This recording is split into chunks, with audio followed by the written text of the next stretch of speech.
కాబట్టి భగవద్గీత ఒక మందు లాంటిది మనకు. ఒక అతను చనిపోతుంటే అన్ని చూసి అప్పుడైనా భగవంతుని చింతన ఉందా అంటే లేదు. చనిపోయిన తర్వాత ఒక అతను వచ్చి వాళ్ళ దగ్గర ఒక సూట్ కేసు ఉంటది. ఇతను ఏమిటయ్యా ఆ సూట్ కేసులో ఏముంది అని అడుగుతాడు. నా వస్తువులు ఏమైనా ఉన్నాయా అని అడుగుతాడు చనిపోయిన వ్యక్తి. దాంట్లో ఏమైనా నా ఆస్తి ఏదైనా ఉందా? నీ బాక్స్ లో ఏమీ లేదయ్యా, నీ ఆస్తి లేదయ్యా అంటారు. అయ్యో దానికోసం ఎన్నో పాపాలు చేశాను స్వామి నేను. తర్వాత ఆస్తి లేనప్పుడు దాంట్లో ఏమైనా నా బంధాలు, నా బంధువులు ఎవరు ఉన్నారా? నా గురించి ఏమైనా వచ్చారా? బాక్స్ లో పెట్టారా మీరు? వాళ్ళేమో బంధువులు శ్మశానం వరకే, తర్వాత బంధువులు రారా? అయ్యో వాళ్ళపై ఎన్నో చేశారా నేను. తర్వాత ఎవరున్నారయ్యా బాక్స్ లో? బంధువులు లేరు, ఎవరు లేరు. నా శరీరం ఎవరు ఉందా స్వామి? అరే పిచ్చివాడా, నీ శరీరం క్రిమి కీటకాలకు ఆహారం అయిపోయిందిరా నాయన. అయ్యో నా శరీరం కూడా నీ దీనిలో లేదు, దానికోసమే రాత్రి పగలు కష్టపడ్డానే.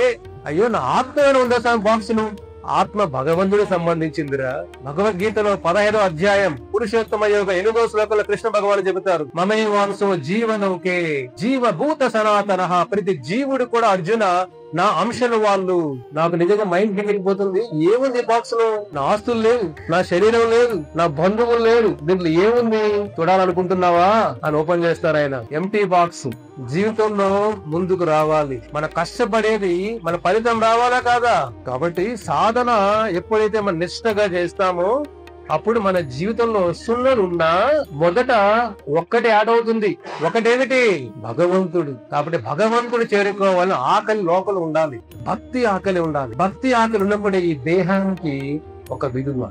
భక్తి లేనప్పుడు మన జీవితంలో సున్నలు పెడుతూ వెళ్తున్నాం అంతే. కాబట్టి భగవద్గీత అనేది ఆచరణలో పెట్టాలి. Like, share and subscribe to HKM Kinderpore channel.